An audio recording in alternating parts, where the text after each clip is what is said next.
Bismillahirrahmanirrahim. Assalamualaikum warahmatullahi wabarakatuh. Alhamdulillah rabbil alamin, wassalatu wassalamu ala rasulillahil karim nabiyina Muhammadin wa ala alihi wa sahbihi ajma'in. Wa ba'd, fa ya ahbaballahi wa ahbab rasulih sallallahu alaihi wasallam, usi nafsi wa iyyakum bitaqwallahi faqad fazal muttaqun, fala tamutunna illa wa antum muslimun. Faqala ta'ala, ya ayyuhalladzina amanu taqullaha haqqa tuqatih wa la tamutunna illa wa antum muslimun.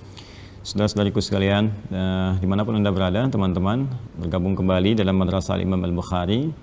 Spesial kali ini kita mencoba untuk berdiskusi, memanfaatkan waktu kita dalam mengisi hari-hari menjelang akhir Ramadan, khususnya bagi kami yang ada di sini, para peserta i'tikaf, para mu'takifin, yang semoga dengan ibadah yang kita tunaikan menjadikan diri kita lebih dekat dengan Allah Subhanahu wa taala, termotivasi untuk meningkatkan ibadah, menjauhi maksiat, dan dengan itu mudah-mudahan kita dapat meraih rahmat Allah Subhanahu wa taala. Siang hari ini kita akan spesial ya membahas beberapa persoalan-persoalan yang disampaikan oleh kawan-kawan kita, ya baik dari ini Instagram, ada dari YouTube, ataupun nanti mungkin kita akan diskusikan kalau ada yang mau ditanyakan. Dalam kesempatan yang seyogyanya kita coba tampilkan kesempatan malam ya bersama tamu dari Al-Azhar, atau kita juga bisa bahas di luang-luang waktu. Ada beberapa waktu-waktu yang tidak memungkinkan karena kesempatan yang sedikit, agenda yang cukup padat. Karena itu di sela-sela seperti ini kita coba hadirkan pertanyaan-pertanyaan ini untuk kita diskusikan sehingga menambah pengetahuan kita, sekaligus juga mengaitkan dan mereview ya, melihat kembali pelajaran yang telah kita kaji di masa yang lalu, yang boleh jadi ini ada korelasinya. Ini sambil praktek, yang ngaji begitu gitu ya, pertanyaan itu nggak akan jauh dari dalil-dalil yang disampaikan oleh Al-Quran atau oleh hadis-hadis Nabi SAW. Karena memang Al-Quran itu saat diturunkan, Allah langsung sampaikan petunjuk kehidupan, pedoman hidup ya. Quran surah kedua ayat 185, Syahrul Ramadan alladzi unzila fihil Quran, kan? Di bulan Ramadan saat itulah diturunkan Al-Quran. Apa fungsinya? Hudal linnas, ya, hudal linnas, sebagai petunjuk, pedoman hidup bagi seluruh manusia. Jadi semua kegiatan manusia itu petunjuknya dari Quran. Penjelasan tafsirnya dari Quran itu ada di hadis-hadis Nabi SAW. Praktikalnya ada di kehidupan ya, masa orang-orang yang mendapatkan pencerahan dari Nabi yang diwariskan kepada generasi setelahnya sampai ke kita. Jadi semua kehidupan manusia itu petunjuknya ada di situ. Jadi nggak ada di Islam pertanyaan yang nggak bisa dijawab, itu nggak ada. Selalu setiap pertanyaan itu ada jawabannya. Makanya setiap ada persoalan apapun yang terkait kondisi apapun, Anda buka Al-Quran, Anda temukan. Anda pengen tahu tafsirnya, tafsir itu kan detil kan. Jadi kalau di Quran kan gambaran-gambaran umum yang disampaikan. Ada yang detil kalau pokoknya itu sangat jelas, seperti tauhid, harus detil. Ya, makanya ayat-ayat tauhid itu detil sifatnya supaya tidak ambigu. Ya, qul huwallahu ahad, Allahus samad, lam yalid wa lam yulad wa lam yakul lahu kufuwan ahad. Katakan hanya Allah satu-satunya Tuhan yang esa. Makanya belum pernah kan dengar ada perkataan ulama begini, terjadi perbedaan pendapat tentang keesaan Allah. Nggak ada kan? Ya, jadi ayat-ayat tauhid itu sifatnya mutlak gitu, harus jelas. Ya, kalau kita bertuhan nggak jelas, banyak perbedaan pendapat, maka ibadah kita nggak akan fokus, ya kan? Dan kekuatan iman kita pun ya, akan naik turun gitu ya. Nah, karena itu penting bagi kita mencari ilmu pengetahuan untuk menguatkan keyakinan kita kepada Allah. Ya, untuk paham itu. Adapun hal-hal dalam konteks kehidupan, jadi kayak tadi ada tauhid, ada ibadah, ada muamalah. Dalam konteks muamalah semua ada. Nggak percaya silakan cek. Hubungan dengan diri kita sendiri ada ayatnya, ada hadisnya. Hubungan dengan orang tua ada ayatnya, ada hadisnya. Hubungan dengan pasangan hidup, ya, istri dengan suami ada ayatnya, ada hadisnya. Hubungan dengan anak-anak ada ayatnya, ada hadisnya. Hubungan dengan tetangga ada ayatnya, ada hadisnya. Itu dibagi lagi. Di rumah tangga kan fikirnya rumah tangga. Ya, dengan sekitaran apa hubungannya? Apakah bisnis? Ada ayatnya. Bahkan di Al-Bukhari nanti ada kitabul buyu', gitu kan. Dan lain-lain juga ada kitab tentang jual beli, ya, tentang bisnis. Kemudian di pemerintahan ada kitabul imarah, ada, bahkan contohnya banyak. Ya, seperti apa modelnya? Pemerintahan Nabi Musa ada, pemerintahan di masa Nabi sebelumnya juga ada, ya. Nabi Yusuf ada, yang mau jadi menteri kan ada, perdana menteri ada, sampai puncaknya di masa Nabi Muhammad SAW. Semua ada. Ya, bayangkan kebayang nggak? Belum ya? Dari mulai bangun tidur sampai tidur lagi ada. Coba di Islam, bahkan itu lekat dengan bimbingan doanya. Silahkan cek, dari bangun tidur doanya ada, sampai mau tidur lagi ada doanya. Antara doa bangun tidur dengan mau tidur beda kan? Coba kalau mau dibuat oleh manusia mana yang sanggup menghadirkan doa, ya, menyusun gitu kan, dari bangun tidur sampai tidur lagi semua kegiatan manusia. Karena itu sering saya katakan ini mustahil.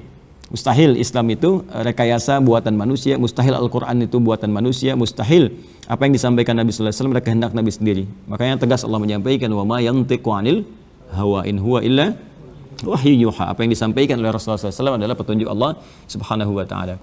Karena itu mari kita lihat beberapa yang ditanyakan, kita ambil contoh kasusnya gitu kan. Ini nomor 1 ini sudah dibahas yang kemarin kita ketemu. Ini nomor 2 dari akun azans.salafi 0411. Assalamualaikum Ustaz. Waalaikumsalam warahmatullahi wabarakatuh. Semoga Ustaz dan keluarga beserta jajaran kru selalu dalam lindungan Allah Subhanahu wa taala. Amin. Baik, semoga beliau juga diberikan kesehatan oleh Allah, lindungan, dan kita semuanya insyaallah dilindungi Allah Subhanahu wa taala. Kalau perlindungan Allah itu kita sedikit ya. Perlindungan Allah yang paling tampak apa? Yang paling terasa. Orang tuh membayangkan kalau dilindungi Allah itu gambarannya kalau ada gangguan langsung dapat perlindungan, ya. Bahasa melindungi itu kan gambarannya demikian ya. Padahal ingat, gangguan terbesar itu dari mana? Setan. Innahu lakum aduwwum mubin. Itu setan tuh musuh yang paling nyata. Ya, dan sifat musuh kan mengganggu. Ya, sifat musuh apa? Mengganggu. Jadi setan tuh memberikan waswas. Waswas tuh mengaktifkan sel fujur. Ya, dorongan negatif dalam diri kita yang tadinya oleh Allah ditempatkan untuk menjadi katalis, ya, untuk mempercepat munculnya sifat baik. Jadi ada fujur namanya, sifat lawan dari takwa. Di Quran surah 91, ya, Syams ayat 7 sampai 10. Wa nafsin wa ma sawaha fa alhamaha fujuraha wa taqwa. Jadi kalau takwa itu puncak-puncak sifat baiknya, jujur di sini ada ya, sabar gitu, rendah hati, yang tawadhu itu. Nah, ada lawannya. Saat bersamaan, jujur lawannya dusta, kan? Rendah hati lawannya sombong, marah, gitu kan? Ya, di sini sabar, sini marah, yang tidak terkontrol. Nah, yang dijadikan peran oleh setan itu, dia mengangkat yang fujurnya. Yang tadinya yang sifat fujur ini sebetulnya untuk menjadi katalis yang takwa supaya muncul. Sebab kalau nggak ada marah, sabar nggak akan muncul. Coba dari mana taunya sabar? Ketika bertahan dalam kemarahan yang tidak terkontrol, kan? Ya, coba kalau nggak ada angin, nggak ada hujan, nggak ada macam-macam, tiba-tiba istri Anda mengatakan, atau anak Anda mengatakan, atau teman Anda mengatakan, sabar ya, sabar itu, ya kan? Ya, Anda akan respon, kamu kenapa gitu?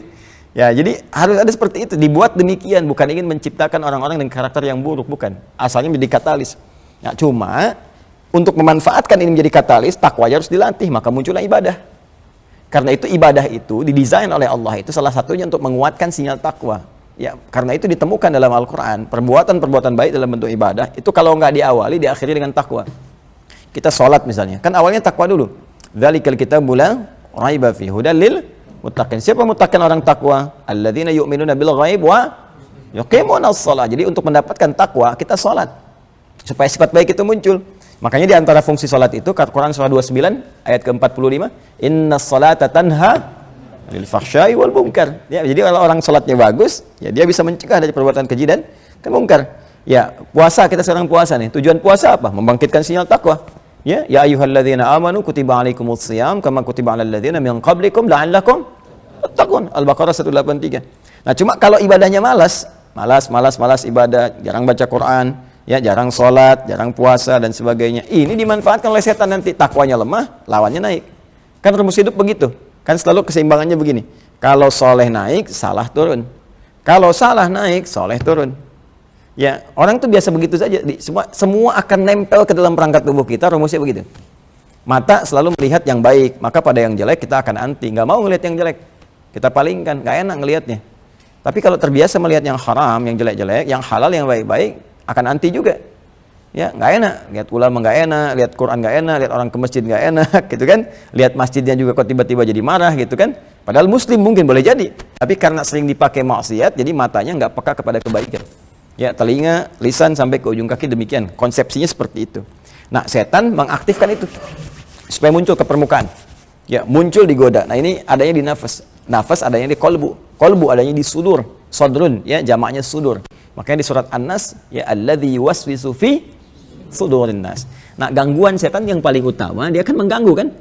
Mengajak hamba, mengajak anak cucu Adam untuk berbuat maksiat. Ya, pokoknya bagaimana caranya menjauh dari Allah. Tugas setan itu cuma satu, bermaksiat. Ya, tugas setan bermaksiat supaya punya teman. Ya, supaya punya teman untuk membuktikan kesombongan dia di hadapan Allah Subhanahu wa taala bahwa dia bisa menaklukkan anak cucu Adam. Ya kan? Maka sebanyak mungkin bermaksiat, maksiat. Ya, kalau nggak dari diri kita, nanti dari luar kita. Bisa dari keluarga terdekat, kan? Nanti terjauh, semua pokoknya supaya maksiat saja. Nah, perlindungan terbesar Allah kepada kita itu menjaga diri kita dari perbuatan maksiat. Jadi kalau ada, semoga Anda dilindungi oleh Allah Subhanahu wa taala, bukan perkara-perkara jahat yang muncul dari luar saja. Ya, ada orang mau misalnya, mohon maaf ya, menodong, merampok, membegal dan sebagainya. Tentu itu masuk ya dalam kategori perlindungan Allah Subhanahu wa taala kepada kita, diarahkan ke jalan yang aman, terjebak dari kemacetan yang bisa membuat kita misalnya sulit ya dan sebagainya. Itu perlindungan-perlindungan yang secara langsung kita rasakan. Tapi ada yang orang nggak sadar, dilindungi dari perbuatan maksiat adalah perlindungan dari Allah yang menghadirkan nikmat yang sangat besar. Ya, karena itu nggak mudah. Kalau Anda gangguan-gangguan fisikal itu kan di tempat tertentu, nggak di semua tempat. Tapi maksiat itu bisa dibawa bahkan ke tempat-tempat yang sunyi. Coba lihat, ya orang kan kalau maksiat itu ya nggak harus ada pembegal, harus ada perampok dan sebagainya. Kadang-kadang ke kamar bisa maksiat sendiri. Lihat tayangan yang kotor itu kan maksiat, ya kan? Di tempat kerja masuk ruangan tersendiri, nolnya ditambahin 1, tanda tangannya dipalsukan, macam-macam, maksiat kan? Allah melindungi seorang hamba untuk terjaga dalam perbuatan taat dan meninggalkan maksiat. Itu perlindungan Allah yang paling tinggi. Kalau ingin dilindungi Allah, maka caranya tadi tingkatkan takwa kepada Allah Subhanahu wa taala. Tingkatkan takwa. Karena takwa itu lawan dari sifat fujur. Fujur mainannya setan. Kan?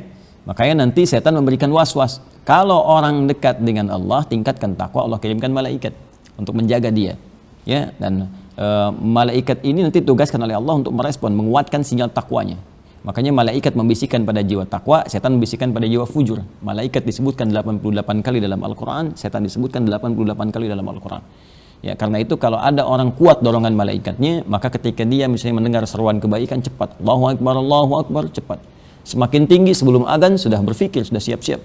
Ya, maksiat itu jangankan dikerjakan, baru terpikir sudah takut dia, udah anti. Pernah antum kepikiran, misalnya pas kotak infak lewat langsung disimpan masukin tas. Jadi kalau orang begini, antum nyiapin tas, masuk tas gitu kan. Pernah begitu? Enggak kan? Ya mau kepikiran aja enggak kan? Apalagi berbuat gitu. Ya, nah itu perlindungan Allah yang paling tinggi. Izin ya kalau saya bahas, kadang ada banyak hal yang kita itu mendapati kalimatnya, tapi kita nggak merasakan nikmatnya gitu. Jadi kalau kita hadirkan nikmat Allah itu, maka kita akan menjadi pribadi yang pandai bersyukur. Ya, itu penting sekali. Kadang-kadang orang itu selalu mengharapkan datangnya nikmat yang jauh, tapi tidak merasakan nikmat yang dekat. Sehingga ketika nikmat yang dekat itu hilang, baru terasa ya, betapa besar nikmat itu semua. Sehat itu kan nikmat yang paling dekat. Ketika sakit baru terasa. Ya Allah, nah, kamu kemana aja selama ini Joni? Kalimat itu kemana gitu kan? Baru ya Allah tiba. Gitu. Baik, sehat, kasih napas. Begitu pengap kan baru kan? Ya, napas itu kan gratis. Coba tiap waktu napas itu gratis tuh. Ya. Begitu napasnya ngos-ngosan baru kan. Nah, jadi itu yang penting kita hadirkan dalam kehidupan. Bismillah, ya. Baik, mengenai i'tikaf. Pertanyaan seputar i'tikaf. Apakah i'tikaf diharuskan di masjid? Dan bagaimana cara untuk pekerja yang bekerja jam malam agar mendapatkan fadilah atau pahala malam Lailatul Qadar? Baik, jazakumullah khair Ustaz, mohon pencerahannya. Ada 2 pertanyaan di sini. Pertama terkait i'tikaf, kedua bagaimana amalan untuk mendapatkan malam Al-Qadar dalam kondisi barangkali kesulitan untuk i'tikaf. Baik ya, jadi teman-teman sekalian, i'tikaf terkait dengan tempat. Saya nggak bahas dulu terkait dengan cara dan makna. Nanti ada tempatnya tersendiri supaya kita fokus di sini. Tempat i'tikaf itu mutlak di masjid. Di masjid, bahkan sebagian merinci. Masjidnya masjid yang digunakan sebagai jami', mengumpulkan orang banyak, setidaknya digunakan untuk sholat Jumat, gitu kan? Ada yang merinci sampai ke situ. Ya, merinci sampai ke situ. Jadi, tapi yang disepakati oleh para ulama, kan, menyepakati bahwa tempat i'tikaf itu di mana? Di masjid. Ya, karena itu nanti di hadis Muslim, saya di Al-Bukhari juga nanti ada bab khusus tentang i'tikaf. Di sini ya. Kalau saya tunjukkan misalnya nanti setelah ada bab puasa itu di halaman 290-an deh ya, sebelah kiri kalau saya tidak keliru. Nah nanti ada kitab Fadlul Lailatul Qadar, kitab salat tarawih, Fadlul Lailatul Qadar, setelahnya i'tikaf. Ya, setelahnya i'tikaf. Jadi kita bisa temukan tuh kita boleh i'tikaf betul. Ya, kita boleh i'tikaf. Jadi di sini ada bab spesifik teman-teman sekalian. Di kitab ke-33, kita boleh i'tikaf. Jadi saking pentingnya i'tikaf ini sampai-sampai Al-Bukhari menghadirkan bab tersendiri ya, pembahasan tersendiri, kitab tersendiri. Di hadis Muslim juga ada yang tersendiri. Dan dari mana taunya itu di masjid? Dari perbuatan Nabi sallallahu alaihi wasallam. Ketika beliau beriktikaf, beliau lakukan di masjid, kan? Dan ketika beriktikaf ini, beliau hanya memfokuskan dirinya untuk ibadah kepada Allah Subhanahu wa taala, sampai hal-hal yang terkait dengan dunia itu ya ditepikan, ditanggalkan, ya sampai nyisir pun ada nanti dalam riwayat Sayyidah Aisyah menyisir rambut Nabi itu ketika Nabi akan dirapikan itu sampai kepalanya seperti diinikan lah, ya. Kan ini kalau kita perhatikan ini masjidnya misalnya, misal saja ya, ilustrasi ya, ini masjid di sini. Nah, ini kan kamar Nabi ya, raudhah kamar Nabi. Nabi beriktikaf itu di kebelakangkan begini kita supaya bisa disisir. Ya, Anda bayangkan bagaimana ingin fokusnya ibadah sampai sebagian badannya ada di masjid, sebagian dari kepalanya disisirkan seperti ini. Ya, jadi ini menunjukkan bahwa betapa pentingnya untuk beriktikaf itu untuk membangun kedekatan dengan Allah, dan tempatnya di mana? Di masjid. Ya, kalaulah kemudian iktikaf itu bisa dilakukan di rumah, tentulah Nabi tidak harus ke masjid. Ya, dan beliau akan mungkin berlama-lama di rumah, dan ini menunjukkan kepada para sahabat pesan bahwa i'tikaf itu boleh dilakukan di rumah kalau Nabi tidak keluar, tidak ke masjid. Tapi ketika Nabi ke masjid, menyontohkan ke masjid, kemudian juga perilaku semua kegiatan Nabi itu konsentrasinya di masjid, hanya hajat-hajat yang sifatnya darurat yang dijadikan kemudian boleh kita keluar dari lingkungan itu, ya, seperti misalnya mau mandi, ya, buang hajat itu kan, karena ada yang ke toilet dulu ya, boleh ini ke toilet dulu di sini misalnya, atau yang rumahnya dekat dengan masjid ya penuh misalkan, nggak usah ditahan-tahan ya, jadi penyakit gitu kan, kemudian boleh singgah dulu tapi cepat lagi kembali ya. Nah itu ada bagian-bagian tertentu yang menunjukkan bahwa betapa pentingnya i'tikaf dilakukan. Masjid itu rumah Allah, baik ya. Karena itu i'tikaf asalnya dari kata akaf, asalnya ya, akafa ditambah alif dan ta menjadi i'takafa, sifatnya disebut dengan i'tikaf ya. Infinitifnya dari kata akafa, sesuatu yang fokus, yang sulit untuk dipalingkan ya. Orang yang fokus terhadap sesuatu sehingga sulit dipalingkan disebut akif. Ya, misalnya ada orang tolong namanya Cepi misalnya kan, terus kita panggil Mas Cepi, dia nggak nengok-nengok, gini aja kan. Nah itu disebut Mas Cepi sedang akif, ya. Akif. Ya makanya Nabi Ibrahim alaihissalam ketika beliau menyeru umatnya, ya untuk bisa merespon dakwah beliau, ya itu nggak bisa fokus ya pada berhala gitu kan. Fokus sampai beliau mengatakan ma hadhihi tamathilul lati antum laha akifun. Apa sih istimewanya berhala-berhala ini sampai kalian tuh aku seru nggak respon gitu kan? Ya, aku kasih logika malah marah-marah sampai fokus di situ, ya. Sampai menjauhkan dia dari Allah Subhanahu wa taala. Maka kalau kita ingin menjadikan satu proses yang serius, ya, proses yang sungguh-sungguh untuk memalingkan fokus, menjadikan diri kita terfokus kepada Allah, hanya Allah saja dalam kehidupan, sehingga yang lain tidak memberikan beban kepada kita, ya, itu tambah alif dan ta, alif di depannya, ta sebelum akhirnya, jadi menjadi i'takafa kan, i'takafa. Maka yang tadi akafa jadi i'takafa, sifatnya disebut i'tikaf, usaha yang serius dan sungguh-sungguh untuk membangun fokus hanya kepada Allah saja, ya. Kepada Allah tuh maksudnya bukan nanti di masjid, ya, bukan begitu. Semua kegiatan kita itu berada dalam naungan ibadah kepada Allah. Makan, kita niatkan ibadah. Makanya kalau makannya niatnya karena Allah, nggak akan mencari makanan yang tidak Allah sukai. Bekerja karena Allah, dapat dunia pasti dapat. Ya, semua bekerja itu pasti dapat lah. Cuman bedanya nanti rezekinya halal atau haram, berkah atau tidak. Ya kan? Ya, itu kan dalam fikih begitu, halal atau haram, berkah atau tidak. Boleh jadi halal bisa, halal kan tidak melanggar ketentuan, nggak mencuri, nggak apa kan, non muslim juga bisa mendapatkan itu. Ya, tapi nanti berkah atau tidak, ya. Berkah atau tidak, berkah itu bertambah nilai kebaikan, ada pahalanya, atau cuma dunia saja. Ya kan? Nah, ada yang sifatnya halal haram dalam perkara fikih yang mutlak, makanan misalnya kan, ada yang haram, ada yang halal. Nanti rezeki yang berkah itu diarahkan pada kebaikan. Kalau kita kerjakan karena Allah, itu semua terjaga nanti. Pekerjaan baik, ya, dan terarah, menjauh dari maksiat, rezekinya diberkahi, selalu tercukupi, bahkan lebih. Padahal gaji mungkin berapa? Pendapatan berapa? Gitu kan? Banyak pendapatnya dibandingkan pendapatannya gitu kan. Cuma apa yang dia hasilkan dalam kehidupan itu berkahnya banyak, sehingga nyaman saja hidupnya, ya, nggak banyak beban gitu. Ya, beban kehidupan, ujian, sudah di kampus ujian, beban hidup lebih banyak gitu kan ujiannya. Jadi pas dosen bilang kita hari ini ujian, maaf Pak saya tidak ikut. Kenapa? Udah banyak ujian hidup. Jadi yang kayak gitu tuh nggak akan muncul apapun itu. Ya, nikmat gitu keadaan hidupnya. Jadi itu butuh latihan. Latihannya kemana? Ya ke pemilik kehidupan. Datanglah kita ke rumahnya, datang ke masjid. Yang paling cepat begitu kan? Ya, Anda ingin bertemu dengan si fulan misalnya kan, ya yang lebih cepat kan datangi ke tempatnya. Ya kan? Sampaikan hajat Anda, ya, bangun komunikasi yang baik. Nah, kita ingin mendapatkan rahmat Allah, dapat kebaikan, Allah kasih jalan. Datang ke masjid, kenakan pakaian terbaik. Ya bani Adam khudhu zinatakum 'inda kulli masjid. Ketika ada seruan dari masjid, panggilan dari masjid, datang. Di antara seruan ke masjid itu melalui i'tikaf, datang. Ya, kenakan penampilan terbaik kita, fokus dalam ibadah, ya, sehingga atur waktu dengan baik, kapan waktunya tidur, kapan waktunya ibadah. Tidur pun itu kalau diniatkan i'tikaf saat masuk, itu masuk ibadah itu. Jangan main-main, tapi bukan tidur yang keberlangsungan sifatnya. Ya, jadi habis subuh tidur nunggu buka gitu kan, setiap waktu sholat baru bangun. Ngapain i'tikaf? Nggak ngaji kamu, udah di mimpi. Jadi nggak begitu sifatnya, ya. Walaupun nanti ada yang unik juga, tapi nggak harus semua sama begitu. Ada orang unik ya, dipuji, alim, baik gitu kan, dia tidur banyak, disoal orang lain. Begitu disoal lama membelanya, orang itu tidurnya beda gitu kan. Waktu ditanya, kamu kenapa banyak tidur? Aku tuh meniatkan tidur supaya terhindar dari maksiat kepada Allah Subhanahu Wa Taala. Aku nggak mau maksiat. Ya, karena ketika aku bangun, aku khawatir mataku melihat yang salah, telingaku mendengar yang salah, gitu kan. Jadi daripada dipakai yang salah, dengan tidur lebih selamat katanya. Nah, tapi kondisinya kan beda, dia pekerjaannya apa? Aktivitasnya apa? Kalau kita bisa memilih berjuang dengan pendengaran kita, penglihatan kita, lisan kita, kaki kita untuk berjuang mengalahkan nafsu kita, di situ ada pahala lagi. Ya, kalau tidur kan berarti nggak dipakai ini untuk berjuang. Ya, jangan dikira nggak ada pahalanya ketika mata dipalingkan dari maksiat. Ada seperti mata dipakai untuk taat, ada pahalanya. Ya, telinga dipakai untuk maksiat, ada dosa. Berarti kalau dipakai untuk taat ada pahala. Bukankah saat kita baca Quran dengan lisan kita ada pahala kan, setiap hurufnya 10? Ya kan? Sama saja ketika mencela orang ada dosa di situ kan. Nah sekarang kalau tidur lisan nggak dipakai, ya kan? Berarti nggak ada pahala melekat pada lisan, melekatnya pada tidurnya. Yang dihukumi niatnya, gitu kan? Ya, jadi artinya orang berjuang dengan perangkat tubuhnya itu memungkinkan dia mendapat pahala lebih banyak dibandingkan dengan diam. Gitu cara memahaminya. Sehingga nanti jangan disimpulkan kalau gitu tidur aja di sini, gitu kan? Nah, itu cara berpikir yang pendek sifatnya. Ya, jadi harus luas pembahasannya supaya kita mengerti. Nah, kembali kepada tadi, jadi syarat i'tikaf dilakukan di mana?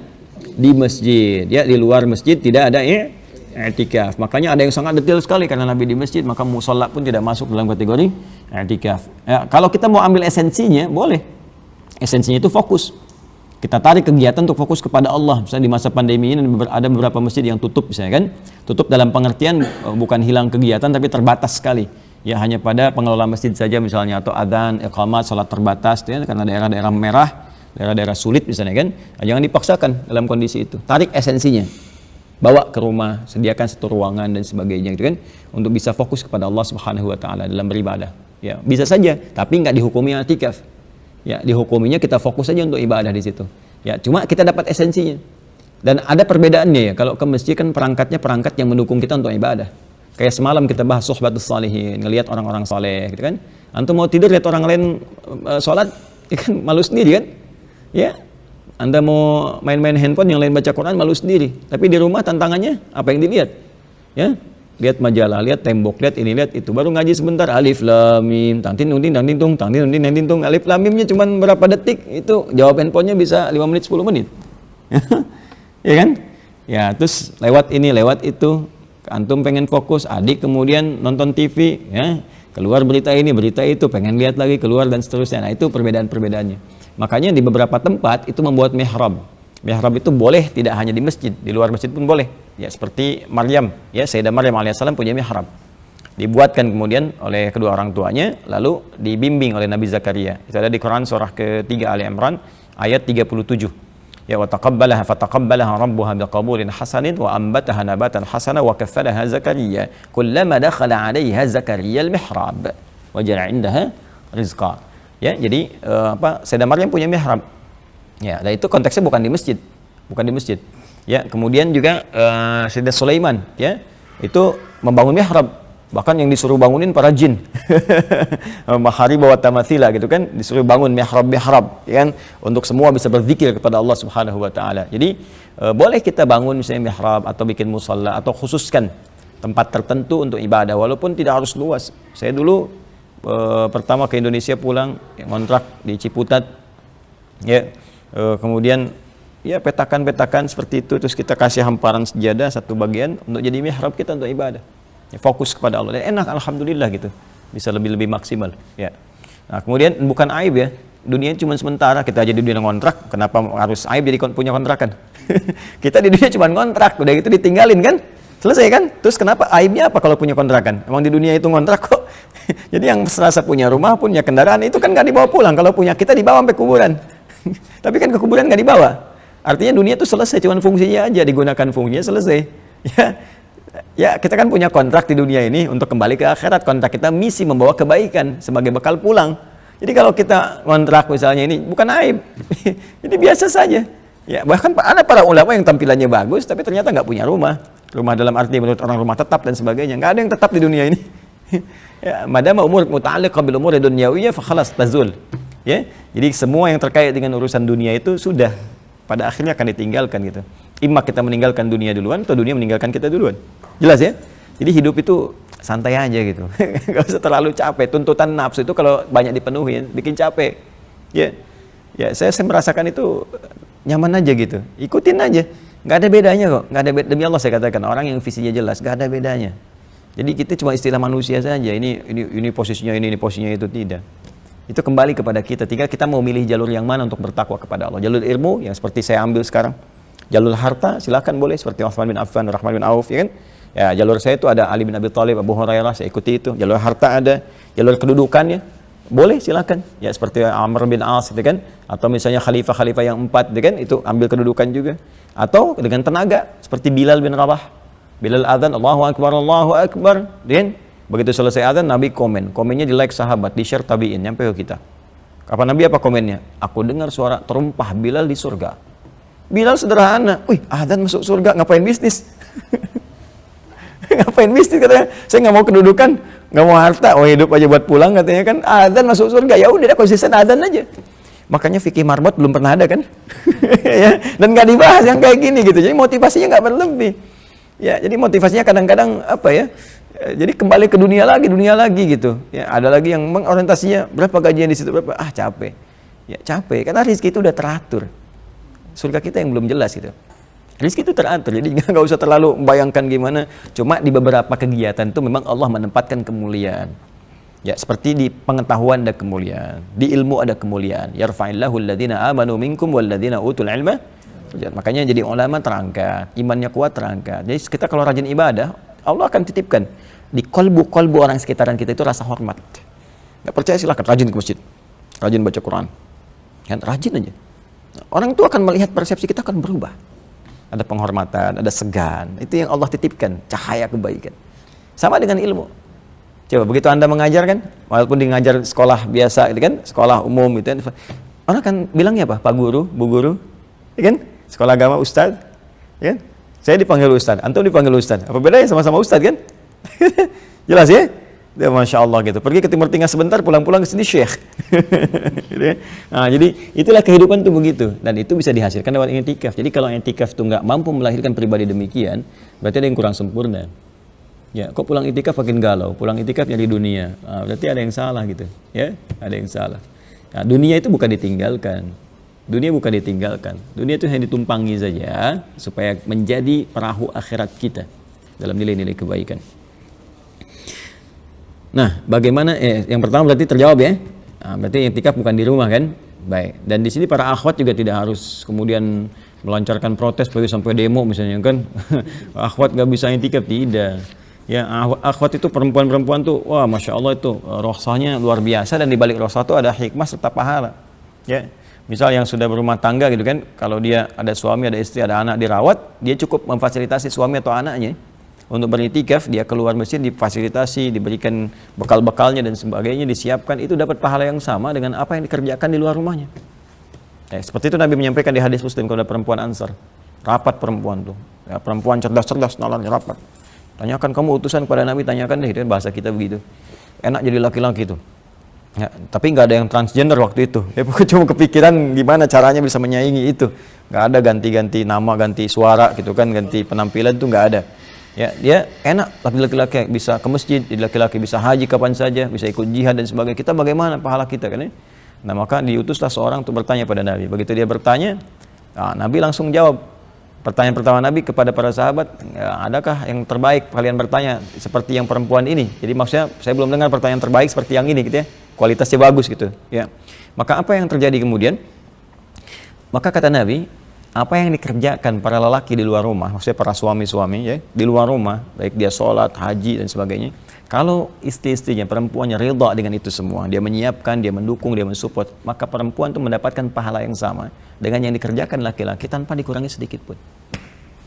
Wah, langsung gembira, lompat-lompat dan sebagainya. Wah, terima gaji tanpa kerja. Cuma ridho aja.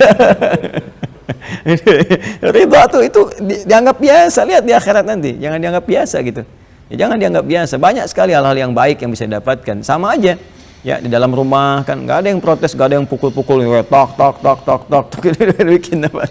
Ya, nggak ada. Semua paham. Jadi kalau dengan ilmu itu semua mudah. Nggak ada yang berat gitu. Ya, sama pada akhwat nggak bisa ke masjid, di rumah ibadah sama dengan laki-laki di masjid. Sama. Nah, kalau ada tempatnya, misalnya tempatnya khusus, nggak terganggu, nggak ada fitnah, boleh silakan ke masjid.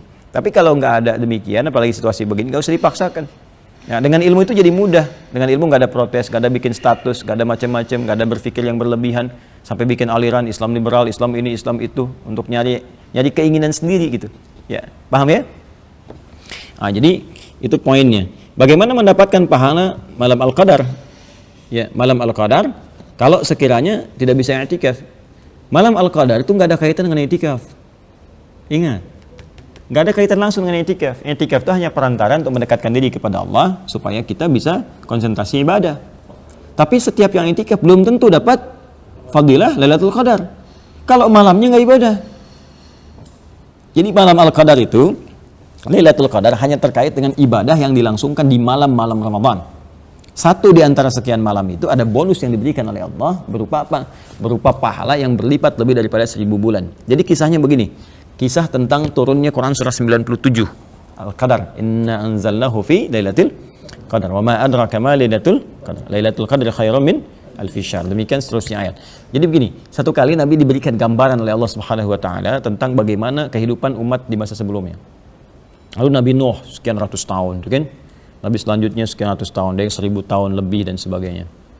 Nabi berpikir, wah berarti ibadahnya banyak dong.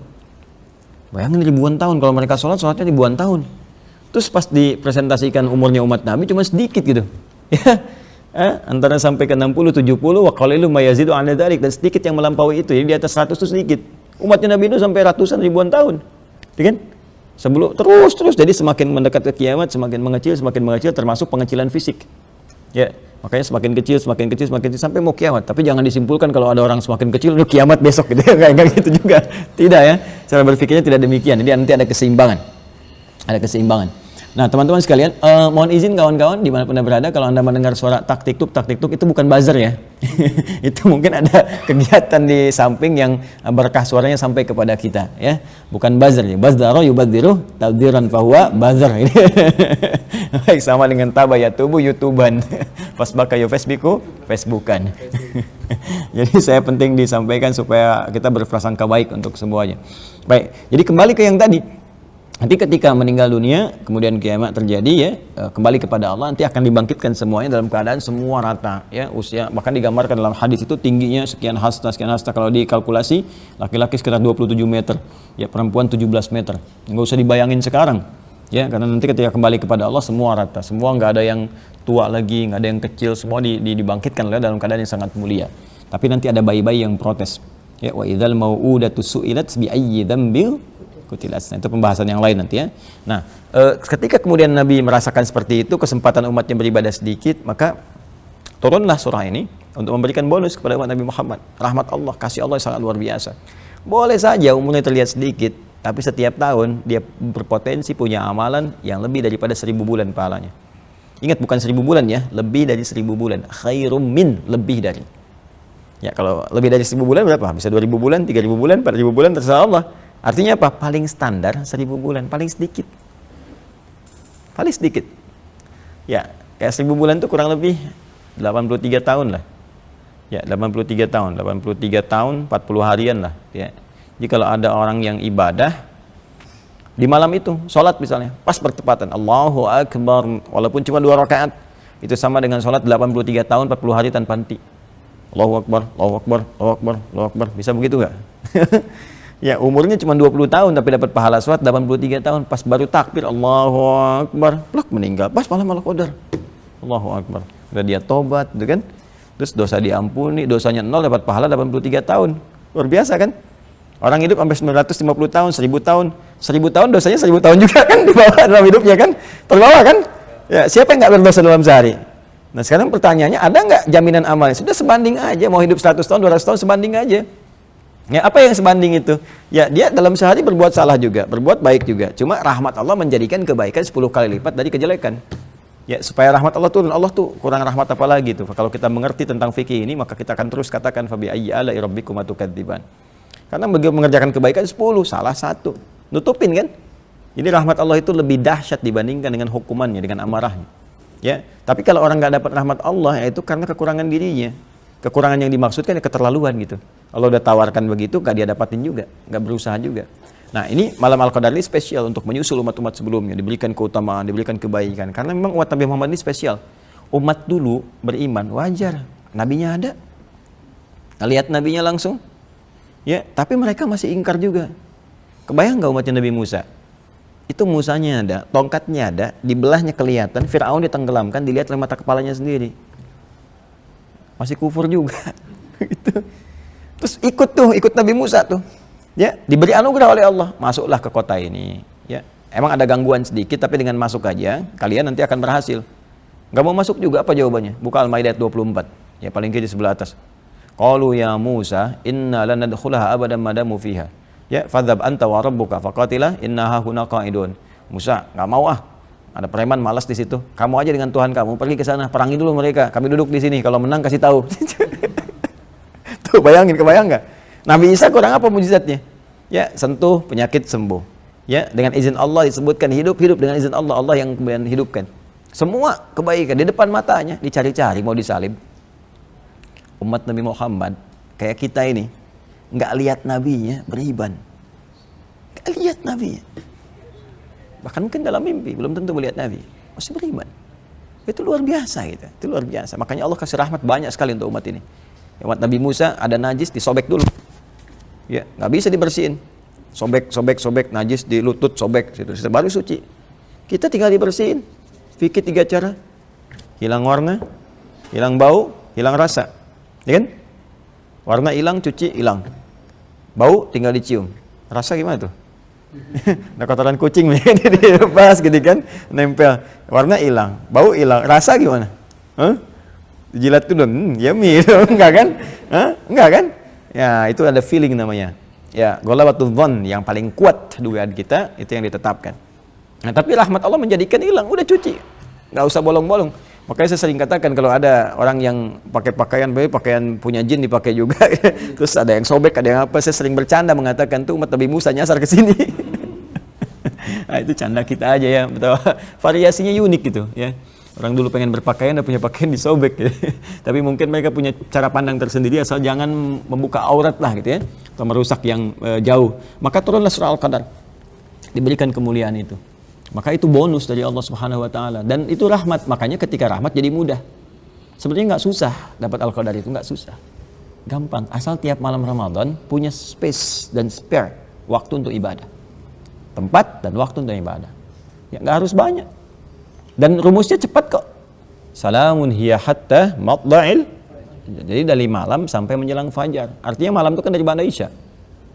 Ya, asal kita nggak banyak berbuat maksiat, dari ba'da Isya kita sholat Isya, tarawih. Ya, terus jangan maksiat tuh, hati-hati. Kita coba yang maksimalkan ngaji Quran dulu setelah tarawih, gitu kan? Istirahat malam cuman bangun, ya sebelum fajar lah bangun, sebelum sholat sahur, 2 rakaat sholat, gitu kan? Ya, 2 rakaat sholat, udah selesai itu, udah itu kalau konsisten tiap malam, dapat kita insya Allah.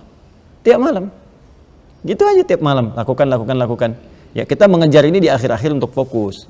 Boleh jadi turun di malam-malam terakhir, tapi juga bisa turun di awal, di akhir tuh lagi nyari malam Al-Qadar tuh. Cuman kecepatan kawan kita. Ya alhamdulillah. Jadi poinnya jelas ya. Nyambung pemirsa? Tidak, karena di belakang kamera ada yang berusaha mendapatkan malam Al-Qadar lebih cepat. Baik, jelas ya? Alhamdulillah. Jadi kalau di sini dia mengatakan bagaimana bisa mendapatkan pahala malam Al-Qadar sedangkan dia nggak mampu itikaf? Gampang, dia sedang shift malam, baca Quran malamnya. Tadarus, sambil jaga ulang-ulang, nggak harus mencari yang nggak hafal. Murojaah yang nggak hafal gimana? Nggak hafal di murojaah. Yang hafal aja kita bacain malam-malam. Ya ayat kursi baca, Al-Ikhlas, Juz Amma, apa sambil kita jaga begini. Nggak menghentikan profesi kita untuk ibadah, apapun itu. Apakah security yang sedang jaga sambil murojaah kan? Murojaah kan nggak harus pakai mic, jaga pakai mic nggak ada. Biasa saja gitu kan sambil jaga, sambil zikir, subhanallah, alhamdulillah, dapat pahala. Itulah rahmatnya Islam. Paham ya? Nah, ini baru satu pertanyaan tuh. Ya gitu kalau ngaji kita begitu. Nah, itulah prakteknya. Makanya benar kan terbukti semua pertanyaan dalam kehidupan ada jawabannya. Di Quran ada. Jadi kalau kita menghafal Qurannya benar, belajarnya benar, enak hidup ini. Di setiap kita melangkah tuh ayatnya hadir. Ini ya cara menjalaninya. Terus yakin di hadis ada. Nah, coba sampai begini nih. Ini baru satu jilid. Dan Abu Daud, ini Tirmidzi, ini Al-Bukhari. Ya, tadi di rumah belum sempat saya bawakan karena saya baru dari Banten tadi. Ya, kita mensupport ya kegiatan-kegiatan yang sifatnya positif. Ya, ini ada teman-teman saat ini kan banyak, terus ada petugas-petugas jaga, kita supportkan, kasih herbal ya untuk meningkatkan imunitasnya dan sebagainya. Saya baru sampai, saya berangkat jam 6 tadi. Ya, kita tadi yang tikaf malam subuh jam 6 saya berangkat sampai koordinasi ya, kirim sembako, kirim macam-macam, selesai. Balik baru nyampe kita langsung live sekarang. Ya, dari rencana saya mau bawa syarah Al-Bukhari, saya mau tunjukkan bagaimana ulama kita itu membuat satu penjelasan. Ada yang syarahnya 12 jilid, ada yang 4 jilid kan, ada yang diperingkas lagi dari situ. Tapi saya mau tunjukin betapa dalam agama itu solusi. Ya, yang kalau dirinci mungkin makin banyak jilidnya. Ya kan, makin banyak jilidnya. Nah, jadi silakan kalau Anda ingin mencari kebenaran Islam, dari situ saja sudah yakin kita. Coba cek dengan keyakinan lain misalnya, untuk meyakinkan kita ya. Bukan untuk kita berdebat, berselisih, menyoal atau mencela, itu jauhkan. Ya, tapi untuk meyakinkan diri kita. Ilmu itu membuat keyakinan kita yakin. Ya, kita nggak maksa orang untuk ikut Islam. Kita hanya menjelaskan dan menampilkan keislaman. Ya, non Muslim itu nggak baca Quran, non Muslim nggak baca hadis, tapi dia baca kita, baca perilaku kita. Ya, ya dalam konteks baca tuh nggak semua gitu kan mau belajar begitu. Pada umumnya nggak baca. Pada umumnya non Muslim nggak baca Quran, ya nggak biasa baca Quran, nggak biasa baca hadis, tapi mereka membaca kita, membaca karakter kita.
Itu mengikuti perintah Allah. Karena Allah yang suruh. Ikhlas itu kan beribadah karena Allah. Allah menyuruh kita. Ya, salat silakan, infak silakan. Supaya dapat surga seluas langit dan bumi. Alladzina yunfiquna fis sarai wad dharra. Silakan infak. Dapat itu boleh. Tapi ada angan-angan yang tidak dibenarkan. Itu tamanni, ya. Tamanni itu mengandaikan sesuatu yang enggak terjadi. Membayangkan sesuatu yang tidak terjadi atau jauh dari apa-apa yang mungkin bisa dicapai. Ya. Turaba kan, gimana aku jadi tanah aja supaya nggak dihisab, itu nggak mungkin ya. Itu saat di akhirat banyak yang menyesal. Sama dengan sekarang, lihat burung, andaikan aku jadi burung, nggak akan, hilang waktu. Itu sedang dikerjai setan. Karena ada ayat yang di An-Nisa itu ya, di surah An-Nisa itu ayat 118 ya, la'anahullah la attakhidanna min ibadika nasiban mafruḍa ya, wala udillannahum wala umanniyannahum, wala udillannahum, kata setan, aku akan sesatkan anak cucu Adam itu, wala umanniyannahum ya, dan diantara penyesatan itu akan berikan angan-angan, imajinasi imajinasi. Ya, yang sifatnya nggak ada, nggak jelas. Kalau imajinasi positif kayak tadi, jadi cita-cita, jadi harapan, boleh diturunkan jadi kegiatan, sah hukumnya, boleh.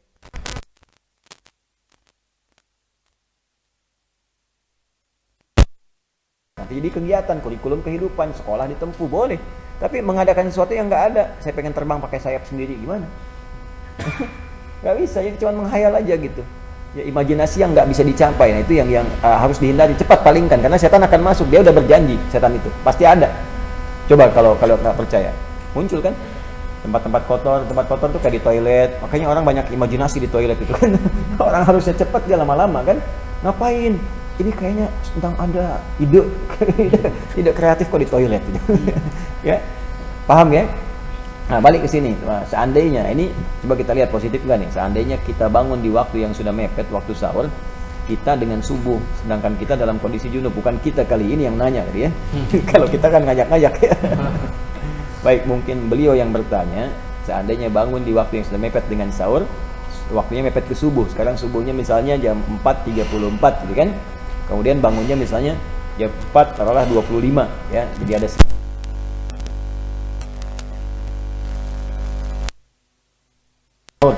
ya, lalu mandi sebelum menunaikan sholat. Ini pun ada solusinya di sini, ada pembahasannya di sini. Kalau kita buka kitabnya ketemu ini, ya. Saya sendiri Al-Bukhari nih, kalau saya berikan ya. Di Al-Bukhari itu dari 280 di kitab yang sama ini kitabus shaum, dimulai dari halaman 280. Jadi kalau kita turunkan babnya, pernah yang kemarin saya lompat, sebelumnya ada bab tentang al-ghuslu, ya. Nah, ini yuk kita lihat. Nah, kita misalnya nah ini kitabus shaum, betul ya, di halaman 280 yang kitabnya sama dengan saya. Ya, kadang ada yang Ustaz, saya cari kitabnya, saya temukan ini semua nggak sama ternyata. Ya, mungkin Anda beda cetakan atau salah di mana belinya dan sebagainya ya. Tapi kalau misalnya beda, kalau bab nggak mungkin beda. Kalau kitab nggak mungkin karena jumlahnya sama semua. Kalau nomor mungkin karena ada ikhtisar, ada yang 2 hadis karena sama disingkat jadi 1, gitu kan? Ada yang seperti itu. Nah, ini kitabnya yang seperti ini yang tanpa syarah. Yang syarah nanti ada lagi ya. Ini kitabus shaum, kitab ke-30. Nah, dalam pembahasan yang pernah kita teman-teman sekalian bahas. Nah, ini bab ke-25 misalnya, bab irtisalus shaim, bab tentang mandinya orang puasa, ya. Mandinya orang puasa. Dan bab ke-22-nya di halaman 284. Ya, bab ke-22 yang ini. Ya, sebelum yang tadi halaman 22 itu langsung dijawab, babus shaimi yusbihu junuban. Loh, bayangkan 15 abad yang lalu sebelum ditanyain ini udah ada. Nih, ini tanya kan 15 abad dari Nabi datang. Nabi udah nyampaikan, dibikin bab Imam Al-Bukhari, bab ke-22. Ya, halaman 284, babus shaimi, bab orang yang sedang puasa yusbihu junuban, masuk waktu subuh dalam keadaan junub. Persis sama kan? Apa yang enggak ada coba? 15 abad yang lalu. Makanya disebut Nabi membawa berita-berita yang besar, sekaligus tanabbu tentang peristiwa yang muncul di masa depan. Itu makanya Nabi. Jadi nggak bisa orang klaim dirinya Nabi. Saya Nabi ke-26, Nabi ke-27 gitu kan. Itu nggak bisa. Ya, ada pembuktian di sini. Ya, kita bacakan. Ya.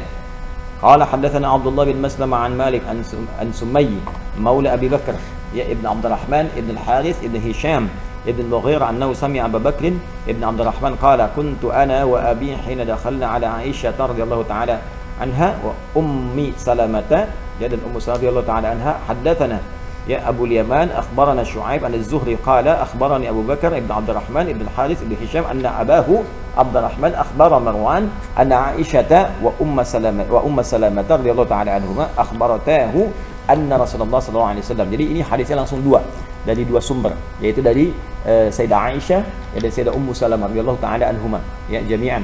Itu A1, lingkup terdekat Nabi sallallahu alaihi wasallam. Kana yudrikuhu al-fajru wa huwa junubun min ahlihi thumma yaghtasilu wa yasum. Ya kan? Kemudian waqala Marwan li Abdurrahman bin Harith uqsimu billahi la tuqarni anna biha Abu Hurairah wa Marwan ya al-yawma idhin 'ala al-Madinati faqala Abu Bakr fakariha dhalika Abdurrahman thumma qaddara lana an najtami'a bi Dhul Hulayfa wa kanat bi Abi Hurairah hunalika ardun faqala Abdurrahman li Abi Hurairah inni dhakirun laka amran walau Marwan aqsama alayya fihi lam adhkurhu laka fadhakara qawla Aisyah wa Ummu Salamah faqala kadhalika haddathani al-Fadl ya Ibnu Abbas wa hunna a'lam wa qala Hammam wa Ibnu Abdullah Ibnu Umar an Abi Hurairah kana Nabi sallallahu alaihi wasallam ya'muru bil fitri wal awwalu asnad. Paham? Tidak. Nah, jadi ini pernah kejadian. Kejadiannya apa? Kejadiannya ada yang langsung masuk subuh, waktunya subuh, ya kan? Ada yang sebelum subuh. Ya, jadi mepet ke sahur seperti tadi. Kalau waktunya saat masuk subuh seperti ini tadi, yang dibacakan tadi, berarti kan sudah tiba waktunya puasa.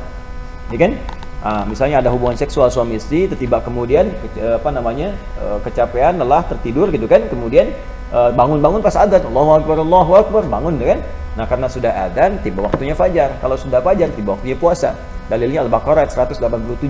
Wa kulu washrabu hatta yatabayyana lakumul khaytul abyadu minal khaytil aswadi minal fajr. Silakan makan minum secukupnya sampai tiba waktu fajar. Kalau sudah fajar, adzan berkumandang, berarti tiba waktunya untuk berpuasa. Maka dalam kondisi demikian dicontohkan dalam hadis ini, ya, apa tsumma yaghtasilu wa yasum. Beliau kemudian mandi lalu meneruskan puasanya. Jadi berpuasa ya di situ. Jadi sudah berniat kemudian teruskan puasanya. Makanya kan niat kan ada yang diajarkan di malam harinya, ya kan? Supaya nanti kalau lupa besok harinya ya atau labas seperti tadi, ya itu bisa kemudian tetap dalam keadaan yang baik. Jadi beliau mandi sallallahu alaihi wasallam ya, kemudian menunaikan sholat dan tetap dalam puasanya. Tetap dalam puasanya. Jadi karena syarat-syarat untuk menunaikan sholat mesti mandi dulu. Ya, wa in kuntum junuban fattahharu. Quran surah kelima ayat yang ke-6. Jadi kalau tiba waktu subuh berarti kan sudah nggak ada kesempatan sahur kan? Yang ada kesempatan sholat kan? Sedangkan untuk menunaikan sholat itu syaratnya harus bersih, harus taharah dulu. Sedangkan orang junub harus taharah, harus mandi dulu. Makanya untuk menunaikan sholat maka beliau mencontohkan mandi terlebih dahulu dan sahurnya tetap sah, puasanya tetap sah walaupun tanpa sahur. Ya, jadi nanti ada bab tentang bagaimana Nabi SAW itu dalam hidupnya ya tidak menunaikan sahur. Ada yang pernah tidak menunaikan sahur. Lalu ditiru oleh para sahabat. Kemudian mereka kelelahan, lemas, capek. Kata Nabi, saya nggak seperti kalian. Saya ini dikuatkan oleh Allah Subhanahu Wa Taala. Kenapa Nabi nggak sahur pada masa itu? Bukan karena nggak sahur, karena banyaknya ibadah malamnya sampai-sampai mendekati ke waktu fajar sampai nggak sempat lagi sahur. Ya, itu pernah terjadi. Tapi dalam kondisi demikian kata Nabi, tasahharu fa inna fis sahuri barakah. Kalau kalian tetap makan, tetap sahur. Ya, dan Nabi mencontohkan dalam beberapa kesempatan demikian. Tapi ada beberapa kesempatan dalam episode hidup Nabi, saking beliau senangnya ibadah, kalau malam itu nggak ada gangguan. Ya, dan Nabi itu kan mencari waktu yang terbaik untuk ibadah kepada Allah. Sampai-sampai satu rakaatnya Al-Baqarah, kan? Ali Imran, kemudian An-Nisa, kan? Al-Maidah, dan seperti kita bahas kemarin itu. Nah, jadi nanti ada bab juga di sini tentang yang tadi saya sampaikan. Ya, pernah kita bahas di masa-masa yang kemarin itu ya. Nah, jadi ini kondisi pertama. Kalau kondisi seperti pertanyaan tadi, bahwa sebelum subuh bangun 9 menit lagi tadi, maka mana yang didahulukan? Yang didahulukan makan sahur. Karena makan sahur itu pertama waktunya masih ada, yang kedua tidak ada syarat dalam keadaan suci. Makanya boleh makan sahur dalam keadaan nggak punya wudu walaupun nggak junub. Ya, misalnya mepet nih, kalau wudu dulu justru kepotong, nanti baru 2 suap ya, belum minum udah Allahu Akbar, ya. Nah, jadi teruskan nggak apa-apa, cuci tangan langsung makan. Ya, jadi begitu selesai dalam keadaan junub ini minimal cuci tangan dulu, bersihkan dulu, lalu makan sahur boleh, karena syarat makan sahur itu tidak diharuskan dalam keadaan suci. Ya, syaratnya ada makanan dan halal, ini kan ada minuman dan halal, jelas ya. Tapi syarat sholat mesti mandi. Jadi habis selesai makan sahur, dia mandi terlebih dahulu, kemudian bersiap menunaikan sholat. Paham? Selesai begitu ya, komposisi kita dalam mengurai persoalan-persoalan, dan semua ada. Ini yang paling saya luar biasa ya, bahagia sebagai muslim, harus bahagia, harus bangga. Ya, kita harus pede. Jadi muslim kok nggak pede? Muslim itu harus bahagia karena semua perangkat hidupnya diberikan oleh Allah. Ya, semua perangkat hidupnya, bahkan petunjuk hidupnya ada semua, dalilnya ada. Makanya bangga, harus senang. Aneh kalau jadi muslim nggak pede. Jadi muslim kok nggak pede? Perempuan pakai jilbab kok nggak pede? Kenapa? Ya kan? Ya, terus kita juga ya demikian, beribadah ya pede lah. Ya, bertakbir pede, tapi pede dalam kebaikan, jangan pede dalam konteks yang salah. Ya, jelas ya? Nah, sementara itu dulu ya. Itu dulu, nanti malam kita sambungkan. Mungkin dari teman-teman disimpan dulu. Teman-teman sekalian dimanapun Anda berada, malam juga nanti insya Allah akan bergabung bersama kita Dr. Syauqi. Nah, kalau yang malam ini levelnya doktor ya, S3. Nanti kita lihat, termasuk beliau juga pakar di bidang fikih dan usul fikih, terlebih di mawarith ya. Mawarith itu juga nanti bisa kita gali lebih dalam ya. Mudah-mudahan ada hal yang bisa diurai untuk diskusi ya, tanya jawab dan sebagainya. Nanti kita malam kita maksimalkan ya. Ada yang mau nerjemahkan malam? Jadi saya bisa sejenak untuk mengamati ya.